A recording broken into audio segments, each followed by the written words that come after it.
Rəbbisa dərsimizə xeyir dua ver, tələbələrimizi, dinləyicilərimizi məsh et, eşitmək üçün sənin müqəddəs adından dua edirik. Amin.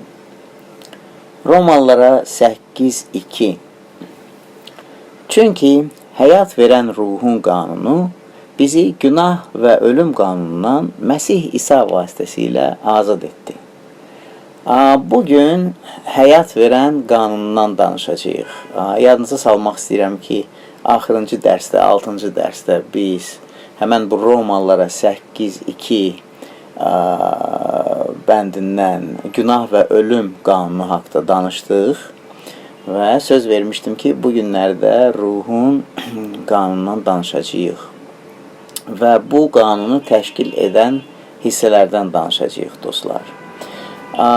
Beləliklə, fikir verin bir neçə məqama burada. Birincisi, həyat verən ruhun qanunu. Həyat verir ruhun. Əgər Bibliyanızda, müqəddəs yanınızda ruh sözü balaca hərflə yazılıbsa, onu düzəldin. Ruh böyük hərflə olmalıdır. Çünki söhbət müqəddəs ruhdan gedir. Məhz müqəddəs ruh bizi günah və ölüm qanunundan qutara bilər və bu bənddə yazılıb həyat verən ruhun qanunu bizi günah və ölüm qanunundan azad edir. Necə? Məsih İsa vasitəsilə. Yəni ki, İsa Məsih bunun üçün gəlib çarmıxa çəkilməli idi ki, bizim üçün qurban olsun və bizi günahdan, ölümdən qurtarsın ki, biz əbədi həyat üçün hazır ola bilək. Bu bənd, ikinci bənd Romalılara 8-də ən gözəl yolu göstərir ki, insan həyatında zəfər budur. Ki, mən günahla mübarizədə qalmayım və öz məğlubiyyətimi, səhvlərimi, günahlarımı müzakirə etməyim. Eşidirsiniz, əgər həyatınızda günah baş verirsə, onu şişirdib müzakirə etmək lazım deyil. Birbaşa müraciət edirsiniz Rəbbə, etiraf edirsiniz, razılaşırsınız Tanrı ilə, tövbə edirsiniz və davam edirsiniz. Günahı ancaq Tanrıya etiraf edirik. Biz müzakirə emirik, başımızda saxlamayıq, dünya aləmə car çəkmirik, oldu. Ancaq, bax, qələbə bundadır ki, biz addım atırıq. Necə? Bax, həmən bu günah və ölüm qanunundan qutarmaq üçün biz addım atırıq, daxil oluruq həmən bu həyat verən ruh qanununa. Həmən bu həyatın ruhu qələbə çalıb günah və ölüm qanununa. Və qələbə necə davam edir? Qələbəni qəbul edirik həyatı qəbul etməklə, elə davam da edirik həyatı qəbul etməklə. Bu həyat da yuxarıdan nazil olur, Tanrıdan nazil olur. Çünki müqəddəs ruh Tanrının ruhudur. Bunu qeyd edin, bu çox vacibdir. Bilirsiniz, keçən dərsdə danışırdıq, günah və ölüm qanunu haqda danışanda başlanğıc kitabına toxunduq. 3-cü fəsil 6-cı bənddə dedik ki, insan günah edəndə hər şey dəyişdi.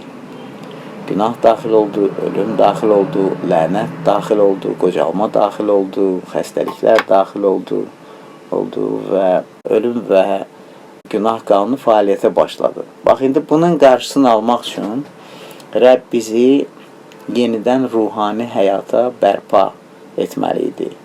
Biz yenidən doğulmalı idik. Çünki günah baş verəndə ruhani ölüm baş verdi. Tanrı ilə münasibət qutardı. İnsan daha başa düşmürdü ki, necə müqəddəs Tanrı ilə əlaqədə olmaq olar. İstək var, çünki Tanrı ürəyimizə qoyub bunu, ancaq yolunu bilmirdik və bunun üçün də din ortalığa çıxdı. İnsan düşündü ki, yaxşı əməllərlə Tanrını razı sala bilər, müqəddəs yerlər ayırmaqla, müəyyən şeylərə səcdə qılmaqla, ancaq elə deyil. Yəni, Tanrının qurbanını qəbul edib, İsa Məsihi qəbul edib tanımaq, onun müqəddəs ruhunu qəbul etməklə münasibət bərpa oluna bilər. Və bunun üçün də müqəddəs ruh Tanrının nəfəsidir. Yəni ki, Bibliya öyrədir ki, hər bir insan ki, İsa Məsihə iman edir, o, Tanrının müqəddəs ruhunu alır. Müqəddəs ruh gəlir bizim həyatımıza, yaşayır içimizdə. Bax, bunda bizim həyatımızda hər bir ki, yenidən Tanrının nəfəsi var. Çox maraqlıdır ki, əgər başlanğıc kitabına baxsaz, Tanrı insanı yaradanda, Tanrı insana nəfəs üfürür. Orada elə də yazılıb ki, insanı yaradır, sonra ona nəfəs buraxır. Oldu. Və çox maraqlıdır ki, insan düşəndən sonra da insanı ruhani münasibətə bərpa etmək üçün Tanrı öz müqəddəs ruhunu nəfəs kimi bizə verir. Və İbrani dildə neşamah, Yunan dilində pneumateos oldu, Tanrının nəfəsi. Bu, həmən o müqəddəs ruhdur, həyat verən ruh. Bunu yadda saxlayın, bu qanunun bir hissəsidir. Və bu ruhun da fəaliyyəti odur ki, bizi həyata qaytarsın, diriltsin, yeniləşdirsin, oldu. Və heyrətamizdir bu. Bu müqəddəs ruh əbədi ruhdur, dostlar. Nə başlanğıcı var, nə sonu oldu və bu həyat da gəlir ondan, yuxarıdan. Bu həyatın da nə başlanğıcı var, nə sonu. Bu çox gözəldir. Və iman edəndə müqəddəs ruh gəlir bizdə yaşamağa. Müqəddəs yazı deyir ki, qoyun ki, o sizi doldursun. Doldurmaq, su qabı doldurmaq kimi mənasında deyil.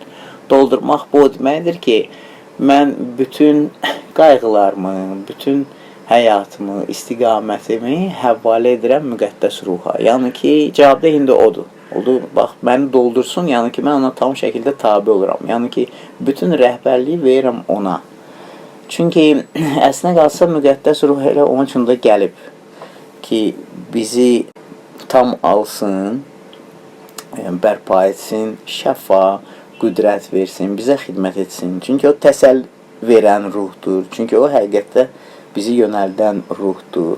Və ki, o hökmranlıq etsin ki, günah və ölüm qanunu bizə girişə bilməsin. Oldu. Çünki bu ruh həyat verən ruhdur. Və bu heyrətamizdir. Koloslara 3, 1 və 2 deyilir ki, Məsihlə birlikdə dirilmisinizsə, göylərdəki şeyləri axtarın. Oldu. Necə mümkündür bu? Bax, ruha görə mümkündür. Biz dirilmişik. Kim dirildib bizi? Həmən bu müqəddəs ruh. Necə ki, Romalılara 8-ci fəsildə bu haqda yazılıb, 11-ci bənddə deyilir ki, əgər İsa Məsihi dirildən ruh sizdə yaşayırsa, o da sizin bədəninizi dirildəcək. Oldu. Və bu ruh sizdə yaşayır. Ona görə də Məsihlə birlikdə dirilmisinizsə, göylərdəki şeyləri axtarın. Filiplərə 3:20 başa düşürük ki, indi vətəndaşlığımız səmalardandır. Oldu. Biz dünyadan deyilik. Biz dünyadayıq, amma dünyadan deyilik. Niyə? Çünki Tanrıya bərpa olunmuşuq. Oldu. İndi müqəddəs ruhun idarəsi altındayıq. O həyat verən ruhdur. Və bu həyatın da heyrətamiz, fövqəl, təbii potensialı var. Beləliklə, bizim zəfərimiz bundan başlayır. Biz daxil oluruq həmən həyat verən ruhun qanununa və anlamağa başlayırıq ki, Məsih İsa'da olanlara heç bir məhkumluq yoxdur. Romalılara 8:1 bunu lütfən qeyd edin. Və indi bizə verilən təlimat odur ki, biz ruha görə yaşayaq. Budur, biz indi müqəddəs ruhun dalıcın gedirik. Bu, eyni oxşuyur, necə ki, İsa Məsih şagirdlərə deyildi ki, gəlin dalınca. Nəsə olar, nə sağa baxmayın, gəlin dalınca. Mən aparacağım sizi müqəddəs həyata, təmiz həyata, ruhda həyata, yol, həyat və həqiqət. Mənəm, görürsünüz, yol, həyat və həqiqət mənəm. Və cismani əqildən, cismani bədəndən gələn təşəbbüslərə biz daha məhəl qoymayaq. Onları ignor edək. Və əlbəttə ki, icazə verməliyik ki, Tanrı bizi aparsın həqiqətdə. Və bax, müqəddəs ruhun da rolu budur ki, o bizi bu həqiqətdə yönəltsin. ki, həqiqət bizim ürəklərimizi doldursun ki, biz də imanda fəaliyyət göstərək. Bunun üçün də Tanrının sözünü oxuyuruq, dinləyirik. Çünki imanımız eşitməkdən gəlir. Nəyi eşitməkdən? Cürbəcür qeybətlər deyil, xəbərlər deyil, nə bilim, hansı məlumat deyil, ancaq Tanrının sözünü eşitməkdən gəlir. Və Romalılara 8:9 çox gözəl bir söz deyir. Deyir ki, lakin indi əgər Tanrının ruhu sizdə yaşayırsa, siz cismani təbiətə deyil, ruhdasınız. Eşidirsiniz dostlar? Daha cismani təbiətdə deyilik. Çünki cisim girən kimi nə olur? Onda ölüm və daha doğrusu günah və ölüm qanunu işə başlayır. Yadınızdadır, keçən dərsdə dedik ki, günah və ölüm qanunu üçün qapı, yəni onun baş qaldırması üçün qapı cisimdir. Elə ki, mən cisimdəyəm, cisimdə fəaliyyət göstərirəm, ölüm qanunu işləməyə başlayır. Bunun üçün də biz başa düşməliyik ki, biz əgər ruh bizdə yaşayırsa, onda cismani təbiətə deyil, ruhdayıq, ruha görə də gəzməliyik. Çünki əgər İsa'nı ölülər arasından dirildən ruh sizdə yaşayırsa, Məsihi ölülər arasından dirildən sizdə yaşayan ruh ilə sizin də fani bədənlərinizə həyat verəcək. Nə verəcək? Həyat verəcək. Çünki bu həyat verən ruhdur. Bilirsiniz, çox maraqlıdır. Mətta 6:33 Rəbbisa deyir ki, ilk Tanrının padşahlığını axtarın. Biz bir imanlı kimi Tanrının padşahlığını yaşamalıyıq. Bunun üçün onu axtarmalıyıq. Və əslində qalsa Luka 17:21-də İsa Məsih deyirdi ki, Tanrının padşahlığı artıq sizdədir. Yəni, bu o deməkdir ki, bizi indi səmalar maraqlandırır və biz səmaların qaydası, səmaların idarə etməsi altında yaşamaq istəyirik və bu necə mümkündür? Bax, burada gəlir çıxır bu həyat verən ruh oldu.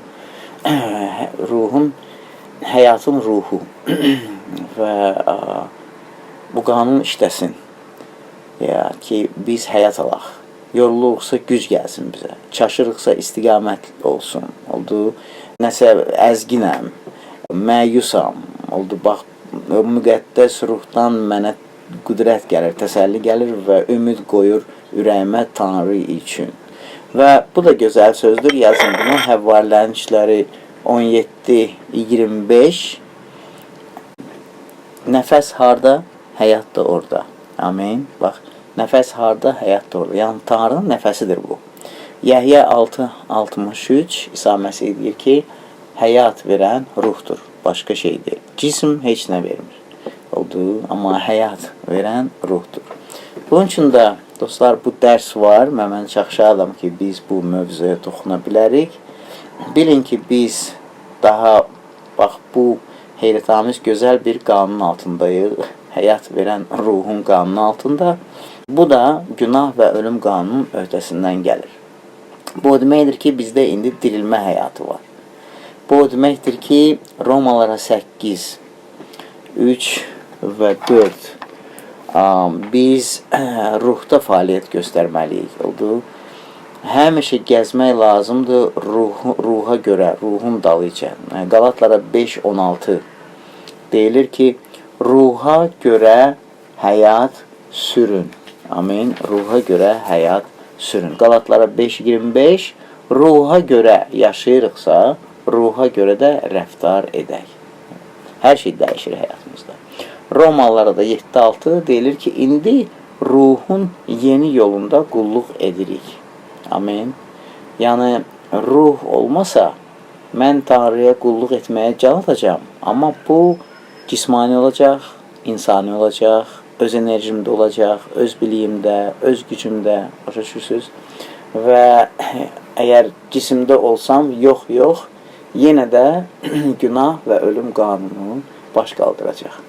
Bunun üçün də biz ruhun yeni yolunda qulluq edirik və əqlimiz, bədənimiz daha Adəmdə köklənməli deyil. Ancaq bilirsiniz ki, o mübarizə daxil olmasın. Çünki bilirsiniz, bu həyat verən ruhun qanunu olmasaydı, biz elə mübarizədə olacaqdıq. Amma Romalara 8:2 aydın başa salır ki, həyat verən ruhun qanunu bizi qurtardı. oldu. İsa Məsih vasitəsilə bizi qurtardı və biz indi bax bu yeni həyatdan, ruhun həyatından ləzzət ala bilərik. Romalara 7, 20, 23 və biz Tanrıda gizlədilmişik Məsihlə, oldu həmən bu həyat verən ruhla. Yəni bu o deməkdir ki, indi mübarizədə deyilik. Özümüzə əziyyət vermirik. Nə özümüzlə, nə başqaları ilə cism davası eləmirik. Ancaq cavab belədir ki, biz gedirik çarmıxa. Oldu. Siz niyə getmək lazımdır çarmıxa? Çarmıx hələ bil ki, çarmıxdan keçəndən sonra sən hələ bil ki, yuxudan durmuş kimisən.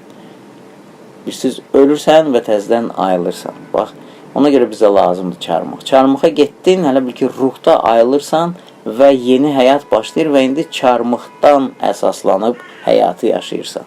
Oldu. Başa düşürsən ki, məzar boşdur. Başa düşürsən ki, müqəddəs ruh səndədir. İman edirsən, Tanrıdan qəbul edirsən, həyatın ruhunun yeni yolunda. Bax, bunun üçün də İsa Məsih gəlmişdi, çarmıxa getmişdi Qalqofada. Oldu. Bu Tanrının bizə olan qələbəsidir, təminatıdır ki, biz günahın və ölümün lənətindən qurtaraq və Tanrının vədlərinə iman edərək müqəddəs ruhu qəbul edək və həmən bu qanun, həyat verən ruhun qanunu bizim həyatımızda yaşasın. Yenə də müqəddəs ruh Tanrının ruhudur. İbranilərə 10:29, Zəkariyə 12:10. Bu ruha lütf ruhu deyilir Bibliyada. Qalatlara 4:6 Tanrının oğlunun ruhudur. Bizi oğulluğa götürən ruhdur. Romalılara 8:15 oldu. Müdriklük və anlayış ruhudur. Yeşaya Peyğəmbər yazır 11-ci fəsildə. Yəni biz ruha görə hərəkət edəndə, ruhun dalıcın gedəndə, bu deməkdir ki, biz Tanrının həyatında gəzirik. Yəni ki, Tanrının həyatına görə yaşayırıq. Onda da heyrətamiz mühafizə var, inanılmaz təminat var, nə qədər lazımdırsa müdriklük var, əqlimizdə, ürəyimizdə sülh var və Tanrı da bizi aparır. Bilirsiniz, bax, həyat verən ruh bizi aparır elə o İsa Məsihin dediyi bol həyata. Bax, bol həyat budur. Yəhya 10:10 yadınızdadır, ikinci hissə. Bax, bol həyat nədir? Həmən o dediyim heyrətamiz sülh, təminat, mühafizə, müdriklük, Rəbb danışır, məsləhət verir, istiqamətləndirir və həyat verən ruh fəal olanda onda lütf də mənim içimdə qüdrətli olur. Və bu inanılmazdır, bu çox gözəldir. Bunun üçün də İsa Məsih gəlmişdi. Bunun üçün də gəldi ki, bizi azad etsin, onun sözü bizi azad etsin, qorxudan, mühafizəsizlikdən, stressdən, bilmirdik biz kimik oldu amma Tanrının istəyi odur ki, bizə danışsın, göstərsin bizə biz kimik oldu ki, biz ona məxsusuq, onun evladlarıyıq. O bizə bu qəlbi verib ki, bu qəlb Tanrı üçün yaşasın. Oldu. O qəlblərimizi xilas eləməyə gəlib. Rəbb İsa gəlib ki, insanın qəlbini xilas eləsin. Və ki, biz onun həyatını yer üzündə, nə qədər ki, müvəqqəti yer üzündə yaşayırıq, bu həyatı yaşayaq. Məsihin həyatıdır bizə sevinç verən, əsl sevinç, əsl sülh, əsl qüdrət oldu və həyatımızda bəhrə var, iman var və daxil olmuşuq həyatı verən ruhun qanuna. Və bitirmək istəyirəm bu ilə ki, əgər siz İsa Məsihə iman etmişsinizsə, bu deməkdir ki, İsa Məsih sizin içinizdə yaşayır. Bax, xristiyan adlanan imanlı odur ki, İsus Xristos, yəni İsa Məsih gəlib onun içində yaşayır. Oldu, müqəddəs ruh içində yaşayır və hüzur var və Tanrının hüzuru qüdrət verir şəfa üçün, oldu, bərpa üçün, dirildir onu, insanı həyata oldu və Rəbbdir həyat, Yəhya 14:6 bayaq dedik, yol, həyat və həqiqət. Yəhya 11:25 odur həyat. Və keçən dərsdə demişdik, necə məsələn təbiətdə aerodinamika qanunu var və həmçinin də cazibə qüvvəsi. Bax, necə ki təyyarə sürət artıraraq havaya qalxır, bilirsiniz nə olur? Aerodinamika qanunu cazibə qüvvəsinin öhdəsindən gəlir. Təyyarə yerdən ayrıla bilir, qalxır. Bax, helənçi də həyat verən ruhun qanunu günah və ölüm qanununun üstün gəlir. Oldu, bax, ayrılır, qalxır göyə. Bunun üçün də biz daha cisimdə yox, amma ruha görə yaşamalıyıq, ruhda gəzməliyik. Bax, bu yeni qanuna görə Romalılara 8, 3, 4. Çünki bu ruh gəlib ki, şəfa gəlsin, ümid gəlsin. Romalılara 8, 5 deyilir ki, o gəlib ki, Tanrının məhəbbətini bizim ürəklərimizə bol axıtsın. Amin, dostlar. Bu qədər həmən bu qanun haqda, həyat verən ruhun qanunu lütfən oxuyarsınız konspektlərinizi və diqqətlə Romalılara 8-ci fəsil 1-ci bənddən 13-cü bəndə kimi oxuyun. Bu da sizə kömək edər. Gəlin dua edək. Rəbbisa minnətdarıq bu dərsə görə. Eşitdiyimiz fikirlərə xeyir dua ver. Bu söz qalsın içimizdə. Günümüzə xeyir dua ver. Sən müqəddəs adından dua edirik. Amin.